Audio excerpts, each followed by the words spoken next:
Hello, welcome to episode 10 of season 2 of Tiger Sports Page. I'm your host, Angelina Niavez, sitting in for Angelina Lopez. Tiger Sports Page is a weekly podcast and YouTube program dedicated to all things Lancaster ISD sports. Lancaster ISD, for those who don't know, is in the Dallas-Fort Worth Metroplex in North Texas, just south of Dallas.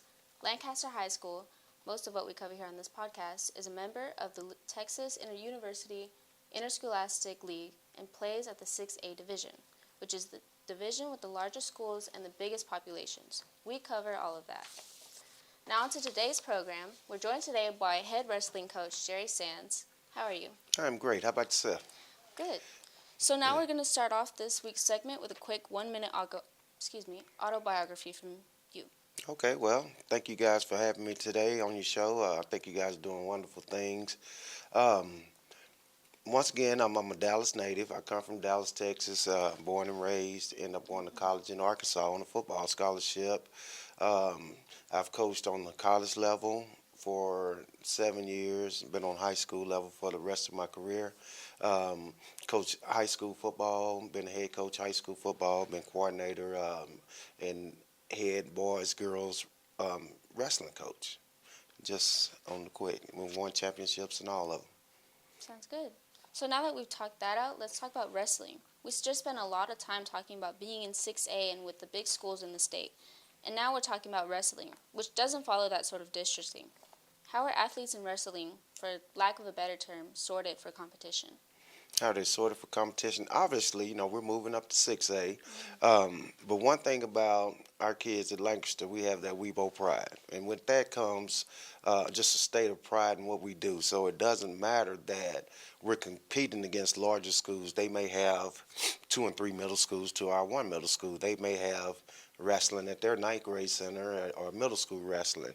That doesn't matter. The thing about it is when we come to compete, we're going to give our all, and we're going to be good sportsmanship about what we do, and hopefully we come out on top in the end. Sounds good. So could you explain the dynamic of having both males and females on the same team? Wow, it could be challenging at times. It's an honor, and sometimes it's a challenge. You got 2 different personalities. The main thing is you try to keep them separate but together. Together as a family and as a Weibo team, but separate in the way that, this is a girls' team, this is a guys' team. Guys are more macho than girls. Girls are more sensitive than guys, so you have to deal with a lot of personalities. That just comes with the plan. But at the end of the day, we're one team, and we have one goal, and our goal is to win. Sounds good. So this program is very successful. You have a recent state champion. So what's the plan for getting more wrestling champions, and how are you implementing that plan with your wrestlers? Could you give some examples for that? Yes, the thing about wrestling is it's not just a in-season sport. Anytime, and that's with all sports, anytime you want to be successful in Texas, it's basically a year-round sport. So when you start the year off, you have your off-season program where you lift weights and run and do things like that and get on the mats and get ready for the in-season. And then in-season, you have to work on your dietary program and make sure you're monitoring their weight and things like that. Make sure they're staying hydrated. And then in the summer, they have a summer plan where they come up here and work out as well. We go from 8 to 10 in the morning. So basically, it's a year-round process to be successful during the season. Okay. So as we know, most sports have a specific game. There's a start time, and then you're reasonably assured of an end time, like 2 to 3 hours later.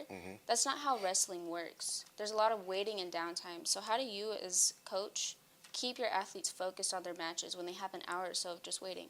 That's an outstanding question. You know a little bit about wrestling, huh? The way we do it is we have them to scout their opponent, because wrestling is about weight classes. So say if I'm in the 120 weight class, so after I finish my match, you have to go look at the tournament bracket. You want to see who your next opponent is, and did they lose, did they win, what mat they're wrestling on, just to keep them engaged. They have snacks, they go get their snacks so they can stay hydrated and stay full of food so they won't get hungry during the day. But the main thing is we want them to focus on their next upcoming opponent, like scouting those guys. And they also film their teammates as well, just to stay engaged with the whole tournament. Okay. How do you prepare your wrestlers before matches? Not like mainly mentally, but physically with weight requirements and such. And how do you help your athletes stay healthy with the weight dropping and weight gain that this sport demands? Could you explain? Right, and that's a tough thing to do too. We offer them the nutrition plan. We have a nutrition plan that we offer the kids. Try to stay away from the fried foods and the sweets and the sugary drinks and things of that. So they'll have a list on what to do. Now, getting them to follow that list is a harder task, but they do have a list on what to do.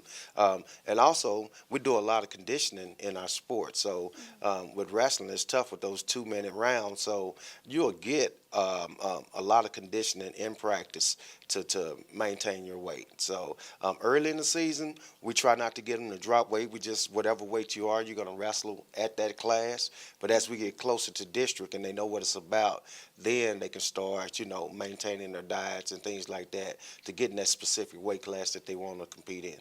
Okay.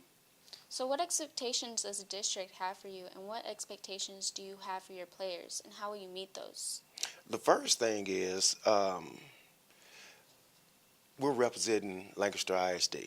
And when you represent Lancaster ISD, we want to keep our kids safe. We want to make sure we got great student athletes. We want to make sure when we go to an event that they're with participating with good sportsmanship. All right, and we also want to win. But the main thing is having good sportsmanship, keeping the kids safe, make sure we're feeding the kids, and doing things the right way, not the wrong way, not breaking any rules, and competing at a high level. So we've covered expectations, now challenges. If you could look into your crystal ball for us, what challenges do you think you'll face this season, and how are you going to overcome them? Some of the challenges that we may face this season will be, hopefully, we can stay injury-free. But obviously, in a sport like wrestling, you're going to always come up with an unforeseen injury to a kid. And the main thing is rehab, how we can get that kid back in the fastest way and manner. Some other challenges that we may have is somebody that can't make weight. Say if you're in the 185 class and they're struggling, they're at 187, 189. How are we going to work with that person to make sure that they make weight? And another thing we have to worry about is, no pass, no play.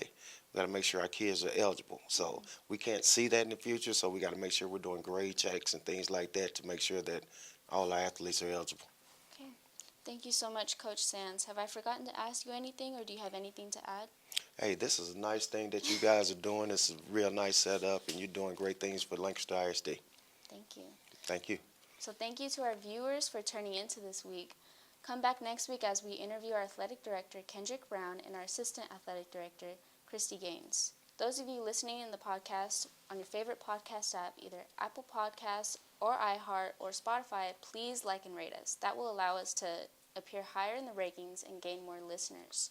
If you're watching on the YouTube feed, which comes out a bit later than the audio feed, please like and subscribe to Tiger Sports Media. And thank you again for tuning in. We're a production of the Weibo Podcast Network. It is produced with the cooperation of Lancaster ISD Department of Athletics and Lancaster ISD Department of Communications. Thank you again, and thank you for listening and watching. I'm Angelina, and we'll see you next week. Bye.